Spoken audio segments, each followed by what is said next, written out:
Introduction. The following tale was found among the papers of the late Diedrich Knickerbocker, an old gentleman of New York, who was very curious in the Dutch history of the province and the manners of the descendants from its primitive settlers. His historical researches, however, did not lie so much among books as among men, for the former are lamentably scanty on his favorite topics, whereas he found the old burghers, and still more their wives, rich in that legendary lore so invaluable to true history. Whenever, therefore, he happened upon a genuine Dutch family, snugly shut up in its low-roofed farmhouse, under a spreading sycamore, he looked upon it as a little clasped volume of black letter, and studied it with the zeal of a bookworm.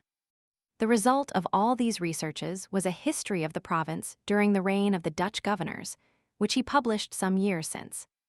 There have been various opinions as to the literary character of his work, and, to tell the truth, it is not a whit better than it should be. Its chief merit is its scrupulous accuracy, which indeed was a little questioned on its first appearance, but has since been completely established, and it is now admitted into all historical collections as a book of unquestionable authority. The old gentleman died shortly after the publication of his work, and now that he is dead and gone, it cannot do much harm to his memory to say that his time might have been much better employed in weightier labors. He, however, was apt to ride his hobby in his own way, and though it did now and then kick up the dust a little in the eyes of his neighbors and grieve the spirit of some friends, for whom he felt the truest deference and affection, yet his errors and follies are remembered more in sorrow than anger, and it begins to be suspected that he never intended to injure or offend. But however his memory may be appreciated by critics, it is still held dear by many folks whose good opinion is well worth having, particularly by certain biscuit bakers who have gone so far as to imprint his likeness on their New Year cakes, and have thus given him a chance for immortality, almost equal to the being stamped on a Waterloo medal or a Queen Anne's farthing. Illustration. Certain biscuit bakers have gone so far as to imprint his likeness on their New Year cakes. Illustration. These mountains are regarded by all good wives, far and near, as perfect barometers. Illustration. A curtain lecture is worth all the sermons in the world for teaching the virtues of patience and long-suffering. Rip Van Winkle. Whoever has made a voyage up the Hudson must remember the Kaatskill Mountains. They are a dismembered branch of the great Appalachian family, and are seen away to the west of the river, swelling up to a noble height and lording it over the surrounding country. Every change of season, every change of weather, indeed, every hour of the day produces some change in the magical hues and shapes of these mountains, and they are regarded by all the good wives, far and near, as perfect barometers. When the weather is fair and settled, they are clothed in blue and purple, and print their bold outlines on the clear evening sky. But sometimes, when the rest of the landscape is cloudless, they will gather a hood of gray vapors about their summits, which, in the last rays of the setting sun, will glow and light up like a crown of glory.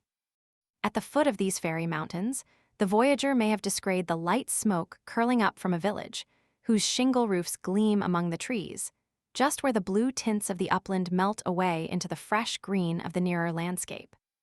It is a little village of great antiquity, having been founded by some of the Dutch colonists in the early times of the province, just about the beginning of the government of the good Peter Stuyvesant, may he rest in peace. And there were some of the houses of the original settlers standing within a few years, built of small yellow bricks brought from Holland, having latticed windows and gable fronts surmounted with weathercocks. In that same village and in one of these very houses, which, to tell the precise truth, was sadly time-worn and weather-beaten, there lived, many years since, while the country was yet a province of Great Britain, a simple, good-natured fellow of the name of Rip Van Winkle. He was a descendant of the Van Winkles who figured so gallantly in the chivalrous days of Peter Stuyvesant, and accompanied him to the siege of Fort Christina. He inherited, however, but little of the martial character of his ancestors. I have observed that he was a simple, good-natured man. He was, moreover, a kind neighbor and an obedient, hen-pecked husband. Indeed, to the latter circumstance might be owing that meekness of spirit which gained him such universal popularity. for those men are apt to be obsequious and conciliating abroad, who are under the discipline of shrews at home. Their tempers, doubtless, are rendered pliant and malleable in the fiery furnace of domestic tribulation. And a curtain lecture is worth all the sermons in the world for teaching the virtues of patience and long-suffering. A termagant wife may, therefore, in some respects, be considered a tolerable blessing, and if so, Rip Van Winkle was thrice blessed.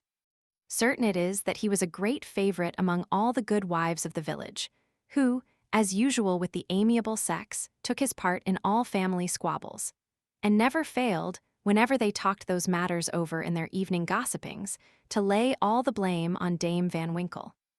The children of the village, too, would shout with joy whenever he approached. He assisted at their sports, made their playthings, taught them to fly kites and shoot marbles, and told them long stories of ghosts, witches, and Indians. Whenever he went dodging about the village, he was surrounded by a troop of them, hanging on his skirts, clambering on his back, and playing 1,000 tricks on him with impunity, and not a dog would bark at him throughout the neighborhood. Illustration: his children were as ragged and wild as if they belonged to nobody. Illustration: equipped in a pair of his father's cast-off galligaskins, which he had as much ado to hold up as a fine lady does her train in bad weather. The great error in Rip's composition was an insuperable aversion to all kinds of profitable labor.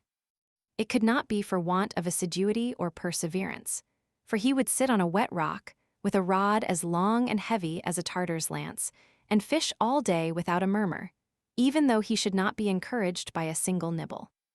He would carry a fowling piece on his shoulder for hours together, trudging through woods and swamps, and up hill and down dale, to shoot a few squirrels or wild pigeons. He would never refuse to assist a neighbor even in the roughest toil, and was a foremost man in all country frolics for husking Indian corn or building stone fences. The women of the village, too, used to employ him to run their errands, and to do such little odd jobs as their less obliging husbands would not do for them. In a word, Rip was ready to attend to anybody's business but his own. But as to doing family duty and keeping his farm in order, he found it impossible. In fact, he declared it was of no use to work on his farm. It was the most pestilent little piece of ground in the whole country. Everything about it went wrong, in spite of him. His fences were continually falling to pieces. His cow would either go astray or get among the cabbages.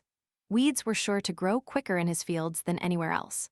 The rain always made a point of setting in just as he had some outdoor work to do, so that though his patrimonial estate had dwindled away under his management, acre by acre, until there was little more left than a mere patch of Indian corn and potatoes, yet it was the worst-conditioned farm in the neighborhood.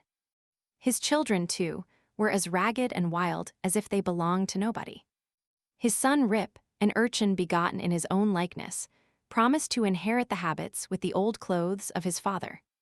He was generally seen trooping like a colt at his mother's heels, equipped in a pair of his father's cast-off galligaskins, which he had much ado to hold up with one hand, as a fine lady does her train in bad weather. Rip Van Winkle, however, was one of those happy mortals, of foolish, well-oiled dispositions, who take the world easy, eat white bread or brown, whichever can be got with least thought or trouble, and would rather starve on a penny than work for a pound.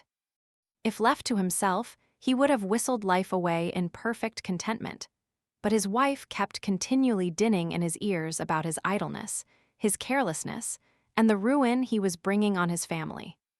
Morning, noon, and night, her tongue was incessantly going, and everything he said or did was sure to produce a torrent of household eloquence. Rip had but one way of replying to all lectures of the kind, and that, by frequent use, had grown into a habit. He shrugged his shoulders, shook his head, cast up his eyes, but said nothing. This, however, always provoked a fresh volley from his wife, so that he was fain to draw off his forces and take to the outside of the house the only side which, in truth, belongs to a henpecked husband. Illustration: so that he was fain to draw off his forces and take to the outside of the house the only side which, in truth, belongs to a henpecked husband.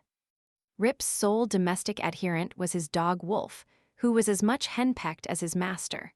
For Dame Van Winkle regarded them as companions in idleness, and even looked upon Wolf with an evil eye, as the cause of his master's going so often astray. True it is, in all points of spirit befitting an honorable dog, he was as courageous an animal as ever scoured the woods, but what courage can withstand the evil-doing and all-besetting terrors of a woman's tongue? The moment Wolf entered the house his chest fell, his tail drooped to the ground or curled between his legs. He sneaked about with a gallows air, casting many a sidelong glance at Dame Van Winkle, and at the least flourish of a broomstick or ladle he would fly to the door with yelping precipitation. Times grew worse and worse with Rip Van Winkle as years of matrimony rolled on.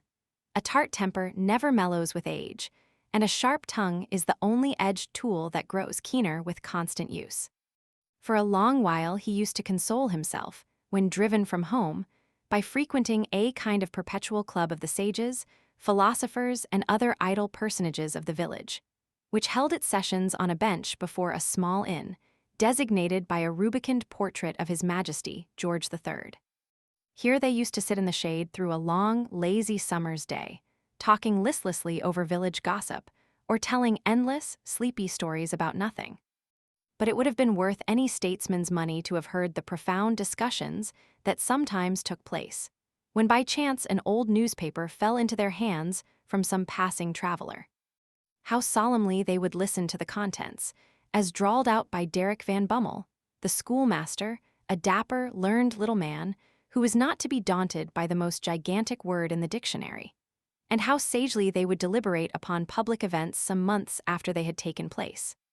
The opinions of this junto were completely controlled by Nicholas Vedder, a patriarch of the village and landlord of the inn, at the door of which he took his seat from morning till night, just moving sufficiently to avoid the sun and keep in the shade of a large tree, so that the neighbors could tell the hour by his movements as accurately as by a sundial. It is true he was rarely heard to speak, but smoked his pipe incessantly. His adherents, however, for every great man has his adherents, perfectly understood him and knew how to gather his opinions. When anything that was read or related displeased him, he was observed to smoke his pipe vehemently, and to send forth short, frequent, and angry puffs. But when pleased, he would inhale the smoke slowly and tranquilly, and emit it in light and placid clouds, and sometimes, taking the pipe from his mouth and letting the fragrant vapor curl about his nose, would gravely nod his head in token of perfect approbation. From even this stronghold, the unlucky Rip was at length rooted by his termagant wife, who would suddenly break in upon the tranquillity of the assemblage and call the members all to naught. Nor was that august personage, Nicholas Vedder himself, sacred from the daring tongue of this terrible virago, who charged him outright with encouraging her husband in habits of idleness. Poor Rip was at last reduced almost to despair, and his only alternative, to escape from the labor of the farm and clamor of his wife, was to take gun in hand and stroll away into the woods. Here he would sometimes seat himself at the foot of a tree and share the contents of his wallet with Wolf, with whom he sympathized as a fellow-sufferer in persecution. "Poor Wolf," he would say, "thy mistress leads thee a dog's life of it, but never mind, my lad, whilst I live thou shalt never want a friend to stand by thee." Wolf would wag his tail, look wistfully in his master's face, and, if dogs can feel pity, I verily believe he reciprocated the sentiment with all his heart. In a long ramble of the kind on a fine autumnal day, Rip had unconsciously scrambled to one of the highest parts of the Kaatskill Mountains. He was after his favorite sport of squirrel shooting, and the still solitudes had echoed and re-echoed with the reports of his gun. Panting and fatigued, he threw himself, late in the afternoon, on a green knoll covered with mountain herbage that crowned the brow of a precipice. From an opening between the trees, he could overlook all the lower country for many a mile of rich woodland. He saw at a distance the lordly Hudson, far, far below him, moving on its silent but majestic course, with the reflection of a purple cloud or the sail of a lagging bark, here and there sleeping on its glassy bosom, and at last losing itself in the blue highlands. On the other side, he looked down into a deep mountain glen, wild, lonely, and shagged, the bottom filled with fragments from the impending cliffs, and scarcely lighted by the reflected rays of the setting sun. For some time, Rip lay musing on this scene. Evening was gradually advancing.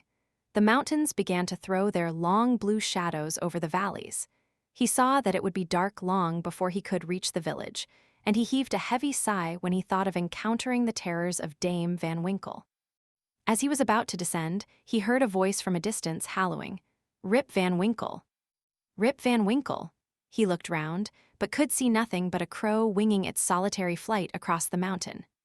He thought his fancy must have deceived him, and turned again to descend, when he heard the same cry ring through the still evening air. "Rip Van Winkle! Rip Van Winkle!" At the same time, Wolf bristled up his back, and giving a low growl, skulked to his master's side, looking fearfully down into the glen. Rip now felt a vague apprehension stealing over him. He looked anxiously in the same direction, and perceived a strange figure slowly toiling up the rocks, and bending under the weight of something he carried on his back. He was surprised to see any human being in this lonely and unfrequented place, but supposing it to be some one of the neighborhood in need of his assistance, he hastened down to yield it. Illustration: a company of odd-looking persons playing at ninepins. On nearer approach, he was still more surprised at the singularity of the stranger's appearance. He was a short, square-built old fellow with thick bushy hair and a grizzled beard. His dress was of the antique Dutch fashion. A cloth jerkin strapped round the waist, several pair of breeches, the outer one of ample volume, decorated with rows of buttons down the sides and bunches at the knees. He bore on his shoulder a stout keg that seemed full of liquor, and made signs for Rip to approach and assist him with the load. Though rather shy and distrustful of his new acquaintance, Rip complied with his usual alacrity, and mutually relieving one another, they clambered up a narrow gully, apparently the dry bed of a mountain torrent. As they ascended, Rip every now and then heard long, rolling peals, like distant thunder, that seemed to issue out of a deep ravine, or rather cleft, between lofty rocks, toward which their ragged path conducted. He paused for an instant, but supposing it to be the muttering of one of those transient thundershowers which often take place in mountain heights, he proceeded. Passing through the ravine, they came to a hollow, like a small amphitheater, surrounded by perpendicular precipices, over the brinks of which impending trees shot their branches, so that you only caught glimpses of the azure sky and the bright evening cloud. During the whole time, Rip and his companion had labored on in silence, for though the former marveled greatly what could be the object of carrying a keg of liquor up this wild mountain, yet there was something strange and incomprehensible about the unknown that inspired awe and checked familiarity. On entering the amphitheater, new objects of wonder presented themselves. On a level spot in the center was a company of odd-looking personages playing at ninepins. They were dressed in a quaint, outlandish fashion. Some wore short doublets, others jerkins, with long knives in their belts, and most of them had enormous breeches, of similar style with that of the guide, S. Their visages, too, were peculiar. One had a large beard, broad face, and small piggish eyes. The face of another seemed to consist entirely of nose, and was surmounted by a white sugarloaf hat, set off with a little red cock's tail. They all had beards, of various shapes and colors. There was one who seemed to be the commander. He was a stout old gentleman with a weather-beaten countenance. He wore a lace doublet, broad belt and hanger, high-crowned hat and feather, red stockings, and high-heeled shoes with roses in them. The whole group reminded Rip of the figures in an old Flemish painting, in the parlor of Dominie Van Shake, the village parson, and which had been brought over from Holland at the time of the settlement. What seemed particularly odd to Rip was that these folks were evidently amusing themselves, yet they maintained the gravest faces, the most mysterious silence, and were, withal, the most melancholy party of pleasure he had ever witnessed. Nothing interrupted the stillness of the scene but the noise of the balls, which, whenever they were rolled, echoed along the mountains like rumbling peals of thunder. Illustration: they stared at him with such fixed, statue-like gaze that his heart turned within him and his knees smote together. Illustration: he even ventured to taste the beverage, which he found had much of the flavor of excellent Hollands. Illustration: surely, thought he, I have not slept here all night. Oh, that flagon. That wicked flagon. What excuse shall I make to Dame Van Winkle? As Rip and his companion approached them, they suddenly desisted from their play, and stared at him with such fixed, statue-like gaze, and such strange, uncouth, lackluster countenances that his heart turned within him and his knees smote together. His companion now emptied the contents of the keg into large flagons and made signs to him to wait upon the company. He obeyed with fear and trembling. They quaffed the liquor in profound silence and then returned to their game. By degrees Rip's awe and apprehension subsided. He even ventured, when no eye was fixed upon him, to taste the beverage, which he found had much of the flavor of excellent Hollands. He was naturally a thirsty soul, and was soon tempted to repeat the draught. One taste provoked another, and he reiterated his visits to the flagon so often that at length his senses were overpowered, his eyes swam in his head gradually declined, and he fell into a deep sleep. On waking, he found himself on the green knoll whence he had first seen the old man of the glen. He rubbed his eyes. It was a bright sunny morning. The birds were hopping and twittering among the bushes, and the eagle was wheeling aloft and breasting the pure mountain breeze. Surely, thought Rip, I have not slept here all night. He recalled the occurrences before he fell asleep. The strange man with a keg of liquor, the mountain, ravine the wild, retreat among the rocks, the woebegone party at ninepins the flagon. Oh, that flagon! That wicked flagon, thought Rip, what excuse shall I make to Dame Van Winkle? He looked round for his gun, but in place of the clean, well-oiled fowling piece, he found an old firelock lying by him, the barrel encrusted with rust, the lock falling off, and the stock worm-eat. He now suspected that the grave roisterers of the mountains had put a trick upon him, and, having dosed him with liquor, had robbed him of his gun. Wolf, too, had disappeared, but he might have strayed away after a squirrel or partridge. He whistled after him and shouted his name, but all in vain. The echoes repeated his whistle and shout, but no dog was to be seen. Illustration. They all stared at him with equal marks of surprise and invariably stroked their chins. Illustration. A troop of strange children ran at his heels, hooting after him and pointing at his gray beard. Illustration. The dogs, too, not one of whom he recognized for an old acquaintance, barked at him as he passed.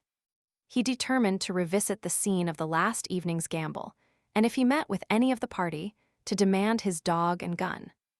As he rose to walk, he found himself stiff in the joints and wanting in his usual activity. These mountain beds do not agree with me, thought Rip, and if this frolic should lay me up with a fit of the rheumatism, I shall have a blessed time with Dame Van Winkle. With some difficulty he got down into the glen. He found the gully up which he and his companion had ascended the preceding evening, but to his astonishment, a mountain stream was now foaming down it, leaping from rock to rock and filling the glen with babbling murmurs. He, however, made shift to scramble up its sides, working his toilsome way through thickets of birch, sassafras, and witch hazel, and sometimes tripped up or entangled by the wild grapevines that twisted their coils or tendrils from tree to tree and spread a kind of network in his path. At length he reached to where the ravine had opened through the cliffs to the amphitheater, but no traces of such opening remained. The rocks presented a high, impenetrable wall, over which the torrent came tumbling in a sheet of feathery foam and fell into a broad, deep basin, black from the shadows of the surrounding forest. Here, then, poor Rip was brought to a stand. He again called and whistled after his dog.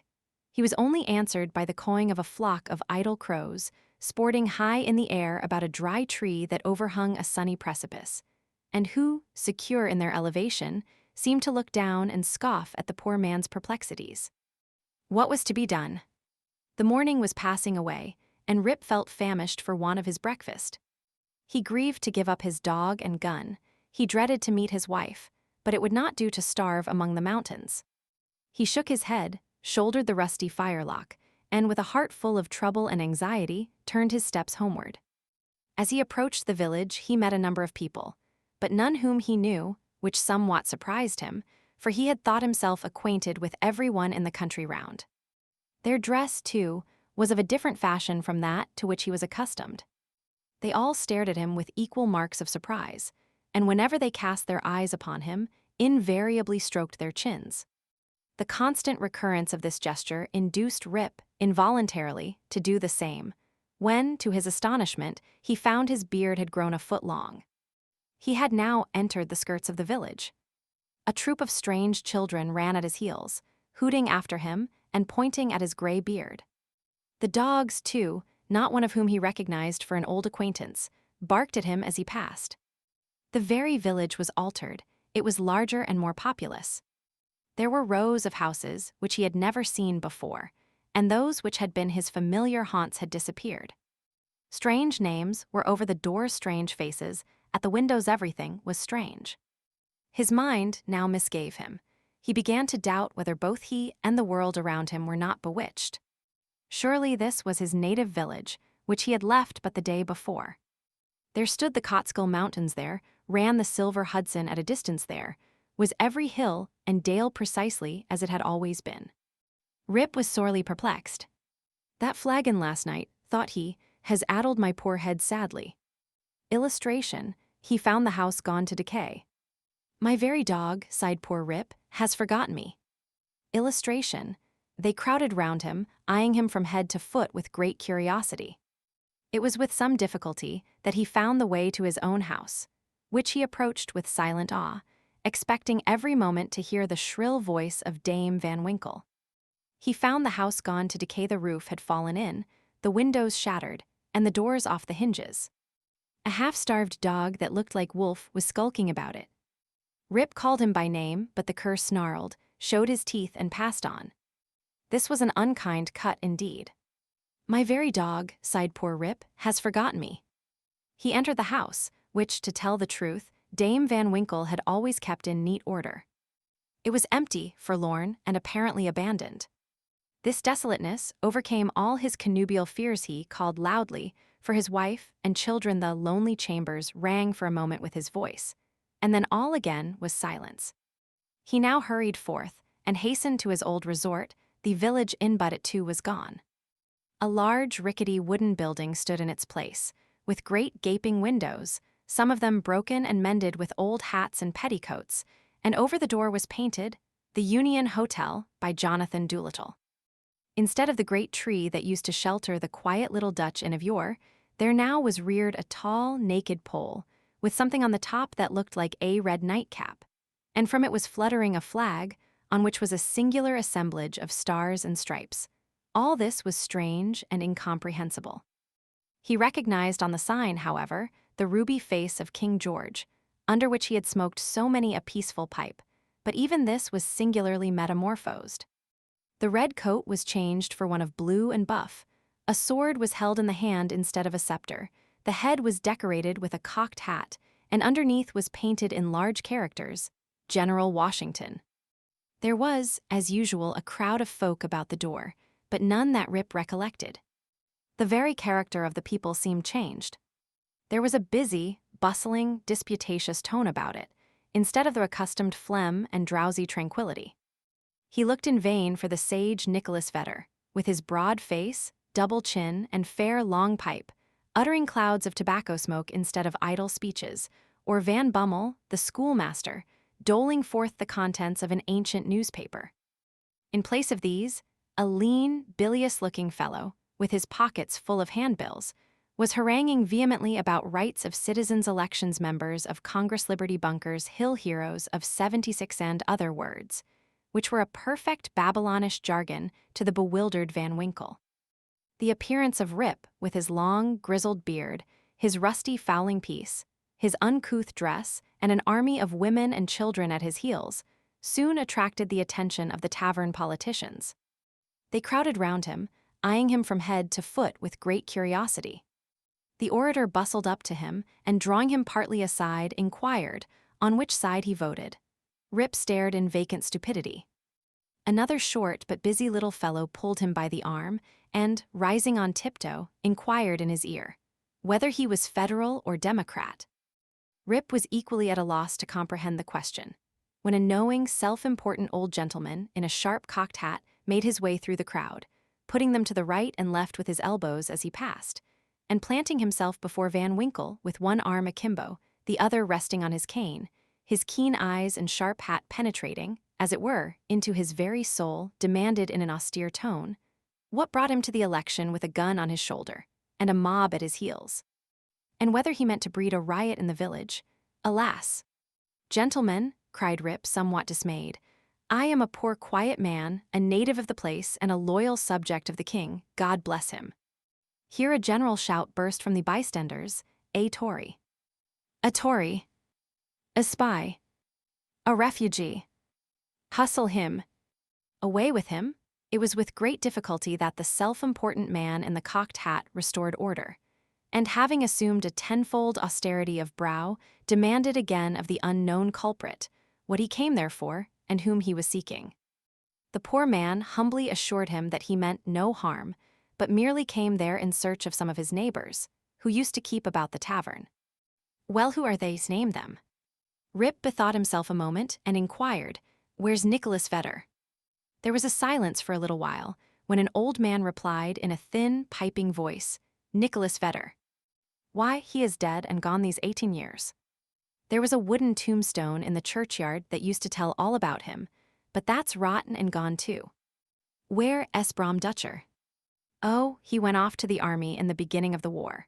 Some say he was killed at the storming of Stony Point, others say he was drowned in a squall at the foot of Antony's Nose. I don't know, he never came back again. Where's Van Bummel, the schoolmaster? He went off to the wars too, was a great militia general, and is now in Congress." Rip's heart died away at hearing of these sad changes in his home and friends, and finding himself thus alone in the world. Every answer puzzled him too, by treating of such enormous lapses of time, and of matters which he could not understand. War Congress, Stony Point. He had no courage to ask after any more friends, but cried out in despair, "Does nobody here know Rip Van Winkle?" "Oh, Rip Van Winkle," exclaimed 2 or 3, "oh, to be sure. That's Rip Van Winkle yonder, leaning against the tree."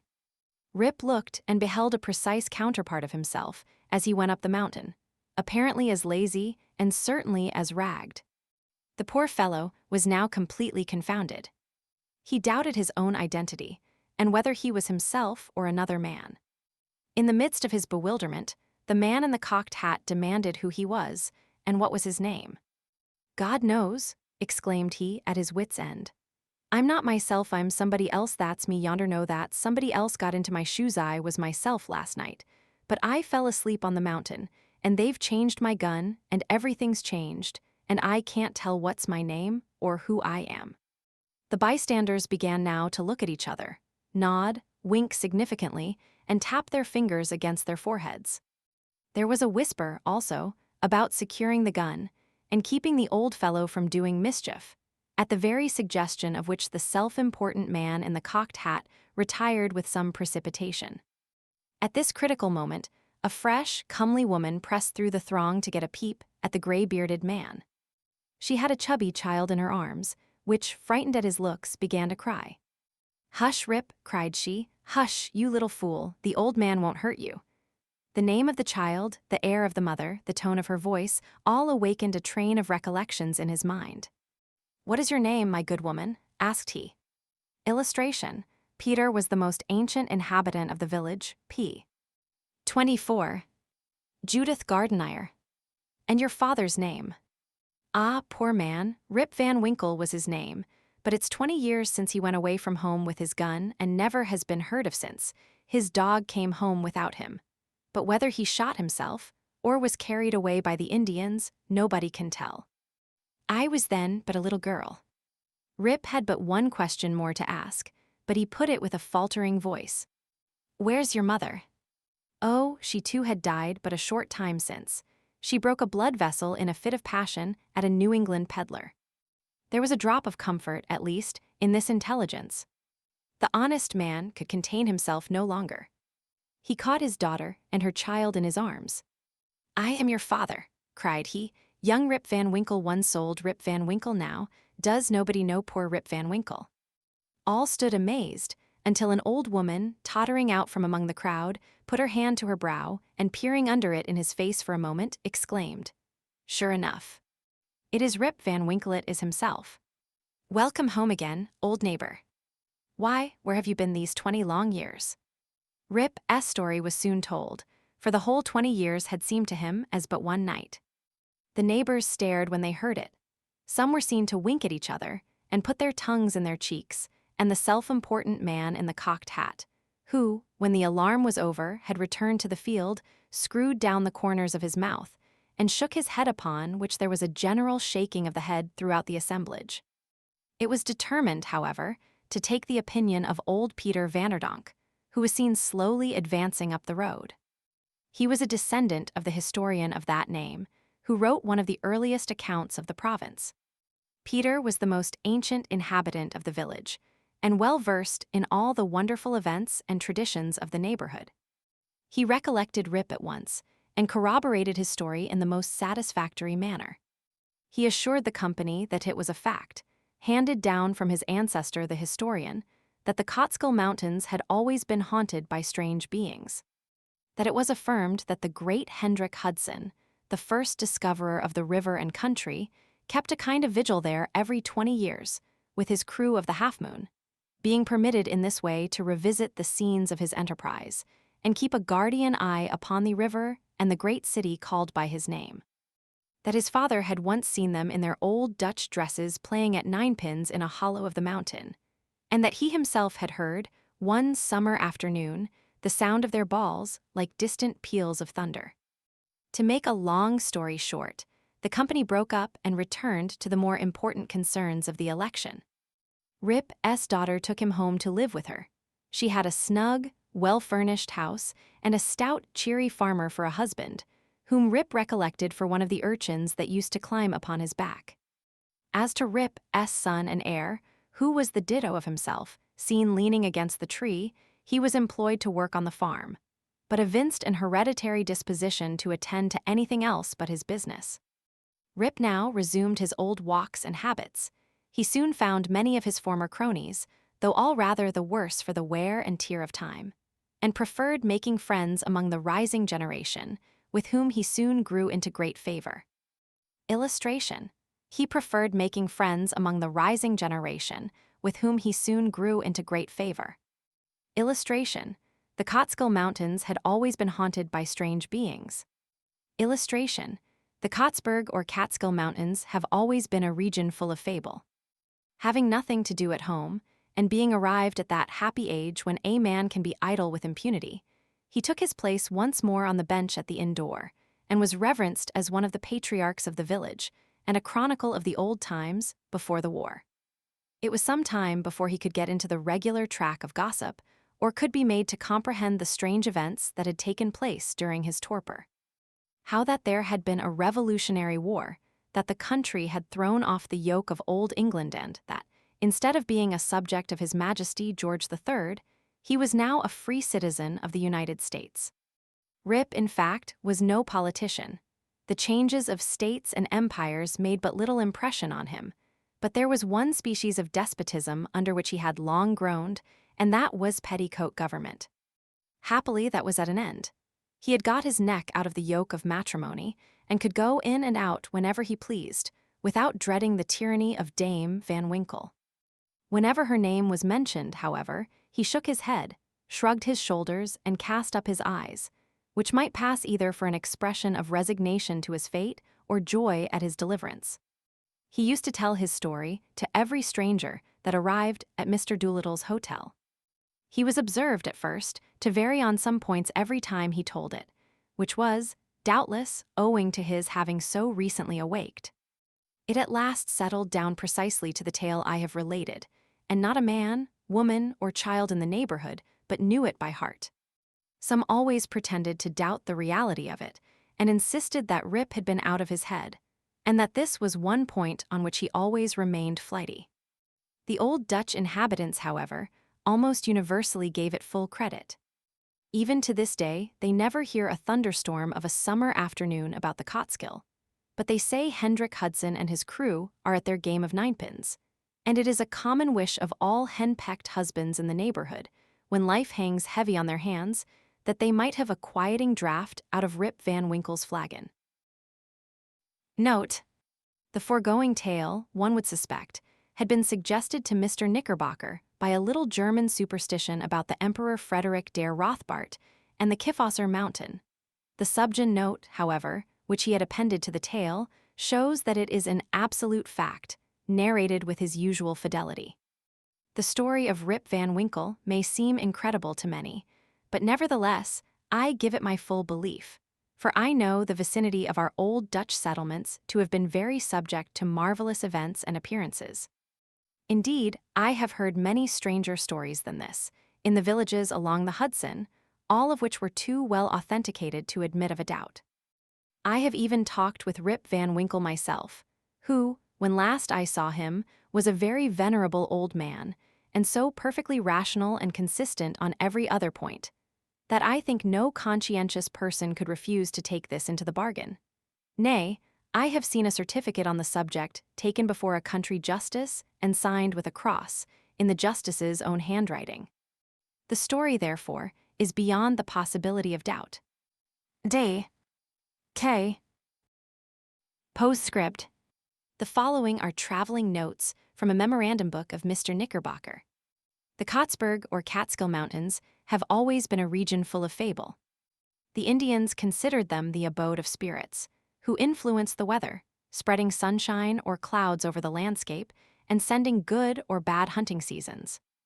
They were ruled by an old squaw spirit said to be their mother. She dwelt on the highest peak of the Catskills and had charge of the doors of day and night to open and shut them at the proper hour. She hung up the new moons in the skies and cut up the old ones into stars. In times of drought, if properly propitiated, she would spin light summer clouds out of cobwebs and morning dew, and send them off from the crest of the mountain, flake after flake, like flakes of carded cotton, to float in the air until, dissolved by the heat of the sun, they would fall in gentle showers, causing the grass to spring, the fruits to ripen, and the corn to grow an inch an hour. If displeased, however, she would brew up clouds black as ink, sitting in the midst of them like a bottle-bellied spider in the midst of its web, and when these clouds broke, woe betide the valleys. In old times, say the Indian traditions, there was a kind of Manitou or spirit, who kept about the wildest recesses of the Kaatskill Mountains, and took a mischievous pleasure in wreaking all kinds of evils and vexations upon the red men. Sometimes he would assume the form of a bear, a panther, or a deer, lead the bewildered hunter a weary chase through tangled forests and among ragged rocks, and then spring off with a loud ho, ho, leaving him aghast on the brink of a beetling precipice or raging torrent. The favorite abode of this Manitou is still shown. It is a great rock or cliff on the loneliest part of the mountains, and, from the flowering vines which clamber about it, and the wild flowers which abound in its neighborhood, is known by the name of the Garden Rock. Near the foot of it is a small lake, the haunt of the solitary bittern, with water snakes basking in the sun on the leaves of the pond lilies which lie on the surface. This place was held in great awe by the Indians, insomuch that the boldest hunter would not pursue his game within its precincts. Once upon a time, however, a hunter who had lost his way penetrated to the Garden Rock, where he beheld a number of gourds placed in the crotches of trees.